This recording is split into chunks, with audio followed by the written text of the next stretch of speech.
Hello students, स्वागत करते हैं आप सभी का मेरे यूट्यूब चैनल पे। आशा करते हैं आप सभी लोग मस्त होंगे, स्वस्थ होंगे और आपकी पढ़ाई अच्छी चलेगी। जैसा कि आप सभी के द्वारा मुझसे काफ़ी सारे मैसेज मेरे पास आए और पूछा गया कि सर कौन सा मैथ हम लोग लिया जाए। सबसे बड़ा इस समय जो मुद्दा चल रहा है, जब से रजिस्ट्रेशन फॉर्म आ गए हैं, ठीक है, इस समय रजिस्ट्रेशन फॉर्म आ गए हैं और रजिस्ट्रेशन फॉर्म में पूछ रहा है, क्या पूछ रहा है कि आपको स्टैंडर्ड मैथ लेना है कि बेसिक मैथ लेना है। ठीक है, उसमें आपको बताना, उसमें आपको फॉर्म फिल करके स्कूल में जमा करना है। तो बहुत सारे बच्चों का कन्फ्यूजन था कि सर हम बेसिक मैथ लें या स्टैंडर्ड मैथ लें। तो मैं पूरी तरीके से क्लियर करूँगा और मैं आपको ही आप ये तो आपको डिसीजन लेना और आपको फैमिली आपके पेरेंट्स डिसीजन लेंगे, लेकिन मैं आपको पूरी तरीके से गाइड दूंगा। ये वीडियो अगर आप पूरा देखते हैं तो आपको पूरा का पूरा कन्फ्यूजन जो भी था क्लियर हो जाएगा। ठीक है, चलिए, तो जब से रजिस्ट्रेशन फॉर्म आया है, ये रजिस्ट्रेशन फॉर्म आ गया, तो रजिस्ट्रेशन फॉर्म आ गया तभी इसको थोड़ा होल्ड करिएगा। ये वीडियो अगर आप देख रहे हैं, इसको देखने के बाद लास्ट में आपको क्लियर हो जाएगा कि हमको क्या लेना है। ठीक है, सबसे ज़्यादा सवाल ये पूछा जाता है, ऐसे लोग मजाक में भी पूछ देते हैं और सीरियस भी पूछ देते हैं बच्चे, कि क्या हम दोनों ले सकते हैं। तो बिल्कुल नहीं, क्या हम लोग ये दोनों नहीं ले सकते हैं, कोई हमको एक ही चॉइस करना होगा। ठीक है, या तो स्टैंडर्ड लेना होगा या तो बेसिक मैथ लेना होगा। ठीक है, क्या हम दोनों ले सकते हैं? तो पहला क्वेश्चन का जवाब हो जाएगा कि नहीं।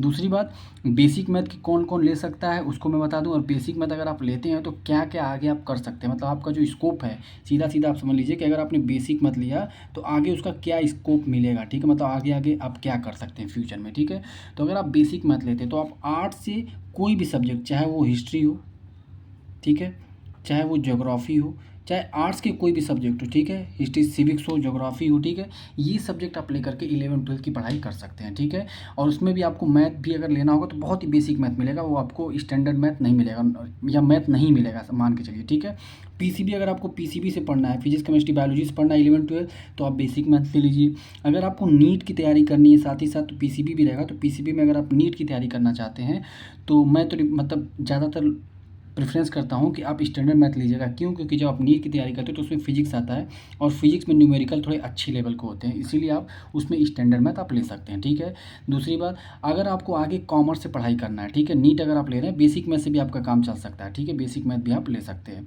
और अगर आप थोड़ा सा सिंसियर होना चाहते हैं, अगर अच्छे से तैयारी करना चाहते हैं नीट के लिए, तो आप ज़रूर क्या करिएगा, बेसिक में आप ले सकते हैं। या तो फिर दूसरी बात, अगर आपको लगता है कि मेरा मैथ थोड़ा सा अच्छा है, मैं और आगे और अच्छा रैंक ला सकती हूँ नीट में या ला सकता हूँ, तो आप क्या करिएगा, एक स्टैंडर्ड मैथ को चॉइस कर लीजिएगा, ना कि बेसिक मैथ को। ठीक है, कॉमर्स विदाउट मैथ, अगर कॉमर्स आप पढ़ते हैं वो भी विदाउट मैथ, एक कॉमर्स आता है जो कि मैथ से होता है विथ मैथ। ठीक है, तो उसके लिए आपको स्टैंडर्ड लेना होगा, लेकिन कॉमर्स विदाउट अगर मैथ लेना, मतलब बिना मैथ के अगर आपको कॉमर्स की पढ़ाई 11th और 12th में करना है तो आपको बेसिक मैथ लेना चाहिए। ठीक है, अगर आपको एनिमेशन से पढ़ना है, ह्यूमैनिटीज से पढ़ना, और भी अदर सब्जेक्ट जो आर्ट्स के रिलेटेड होते हैं उससे पढ़ना है, तो आपको बेसिक मैथ लेना चाहिए।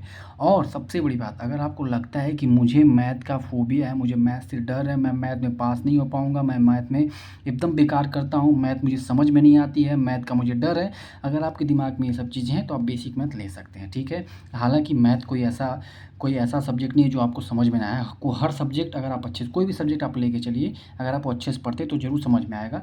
लेकिन आपको थोड़ा सा भी लगता है कि मैथ में मुझे दिक्कत है, मैं बोर्ड में दिक्कत आ जाएगी, तो आप उसको ले सकते हैं, बेसिक मैथ ले सकते हैं स्टैंडर्ड मैथ की जगह। ठीक है, और एक बात और बता दूँ, इन दोनों के पेपर में क्या होता है, इन दोनों का सिलेबस तो लगभग सेम होता है। ठीक है, लेकिन पेपर में ये थोड़ा सा हार्ड पड़ता है। ये क्या होता है, स्टैंडर्ड में थोड़ा सा हाई लेवल का क्वेश्चन पूछता है, बेसिक मैथ में क्या पूछता है मैं आगे बताऊंगा। ठीक है, तैयारी कैसे करें, अगर आप बेसिक मैथ लेते हो तो तैयारी कैसे करना होगा, सबसे ज़्यादा ये भी क्वेश्चन पूछा जाता है, तो इसका मैं बता देता हूँ। बेसिक मैथ के लास्ट साथ ही साथ मैंने बता दिया, देखिए एनसीईआरटी के सारे क्वेश्चन लगा डालिए एकदम बढ़िया से, उसको 2 से 3 बार रिवीजन करिए अच्छे से। उसके साथ ही साथ एनसीईआरटी के जो एग्जाम्पल दिए हुए हैं उसको भी बहुत अच्छे से आप कर सकते हैं प्रैक्टिस, एकदम अच्छे से आप नोट्स बना के प्रैक्टिस कर सकते हैं। ठीक है, साथ ही साथ पीवाईक्यू भी आप करा सकते हैं, जो भी बेसिक पेपर के जो पीवाईक्यू हुए पिछले 2 4 सालों के, जो भी जब से ये शुरू हुआ है, 2 4 साल से ही शुरू हुआ है, तो आप उसका पेपर लेके उसका पीवाईक्यू अच्छे से सॉल्व कर डालिए, ताकि आपको अच्छे से आपकी तैयारी हो जाए। तो इतने ही अगर आप करेंगे तो आप अच्छे नंबर से पास हो सकते हैं। ठीक है, चलते हैं स्टैंडर्ड मैथ समझते हैं। और एक चीज़ मैं बताना भूल गया, बेसिक मैथ का जो कोड होता है वो क्या होता है, 241 होता है। क्या होता है, 241 होता है। चलते हैं स्टैंडर्ड मैथ को अच्छे से समझते हैं।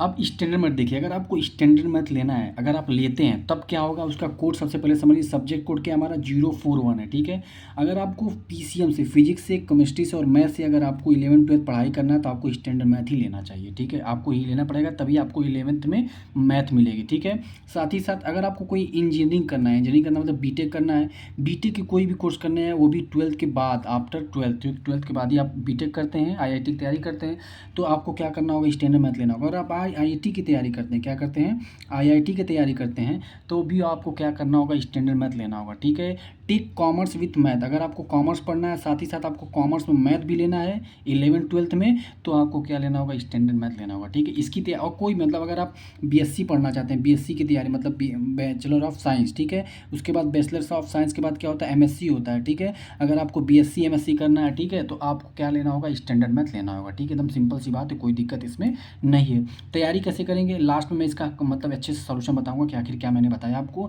एनसीईआरटी की तैयारी करेंगे, पहले एनसीईआरटी को खूब अच्छे से उसके क्वेश्चन लगा लेंगे, साथ ही साथ एनसीईआरटी के एग्जाम्पल को लगाएंगे, साथ ही साथ एक एनसीईआरटी एग्जाम्पलर की बुक आती है उसको भी आप प्रैक्टिस करेंगे, और एक आपको कोई एनी रेफरेंस बुक लेना होगा, कोई भी एक बुक ले, चाहे आप आर एस शर्मा वाली, चाहे आर डी शर्मा वाली, चाहे आप कोई भी एक अच्छी सी बुक लेकर के आप उसकी प्रैक्टिस कर सकते हैं।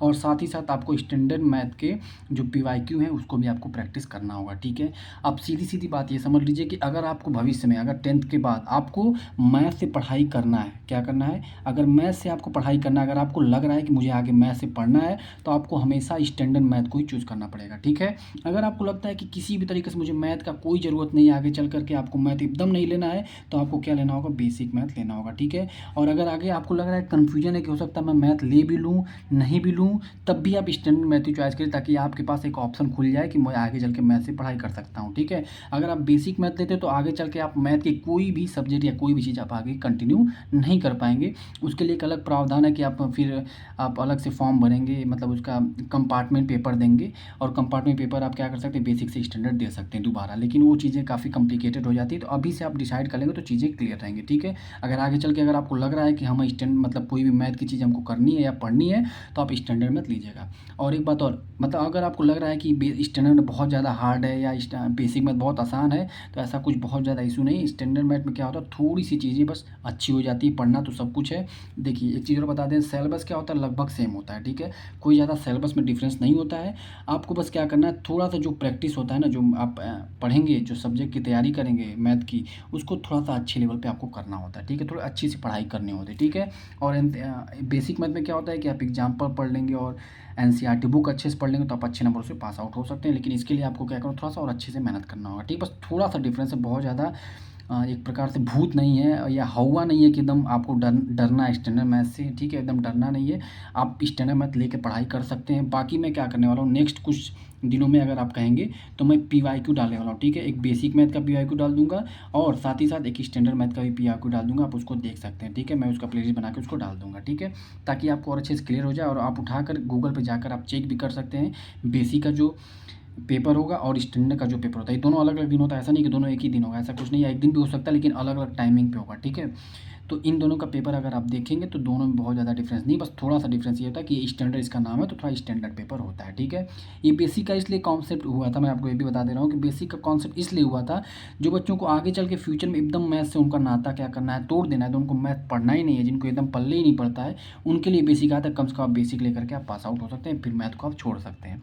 लेकिन अगर आगे आपको स्टैंडर्ड लेना है तो तभी लेना है जब आपको आगे चल के मैथ को कंटिन्यू करना है। एकदम सिंपल सी बात है, एकदम क्लियर कट है। उम्मीद करता हूँ ये चीज़ें आपको समझ में आ गई होगी, किसी प्रकार की कोई दिक्कत नहीं हुई होगी।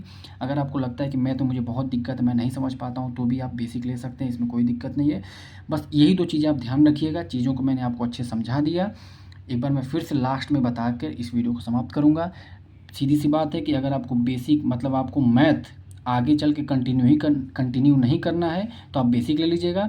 और अगर आपको क्या करना है, ध्यान दीजिएगा, अगर आपको मैथ आगे चल के लेना है, अगर आपको लगता है कि हाँ मुझे मैथ की आगे ज़रूरत पड़ेगी, तो बिना सोचे आप उसको क्या कर लीजिए, स्टैंडर्ड ले लीजिए। ठीक है, चलिए इन्हीं सब बातों के साथ इस वीडियो को समाप्त करता हूँ। अगर आप बेसिक लेते तो आगे आपको मैथ नहीं, कहीं किसी में भी आप मैथ नहीं कंटिन्यू कर पाएंगे। ठीक है, स्टैंडर्ड लेते तो आप आर्ट्स पढ़ सकते हैं, लेकिन अगर आप ये बेसिक लेते तो आप मैथ नहीं पढ़ पाएंगे, आप पीसीएम से नहीं पढ़ पाएंगे। ठीक है, इस बातों का भी ध्यान रखिए। इन्हीं बातों के साथ इस वीडियो को मैं समाप्त करता हूँ। वीडियो थोड़ी सी लंबी हुई, लेकिन मैंने आपको क्लियर किया है तैयारी कैसे करें, कौन कौन सा सब्जेक्ट है, कैसे लें, ये सब मैंने चीज़ आपको डिस्कस की, आपको अच्छे से बताया। उम्मीद करते हैं कि वीडियो आपको अच्छी लगी। अगर अच्छी लगे तो लाइक ज़रूर कर दीजिएगा, शेयर भी कर दीजिएगा, शायद और अच्छी लगे तो सब्सक्राइब भी कर दीजिएगा। Thank you so much.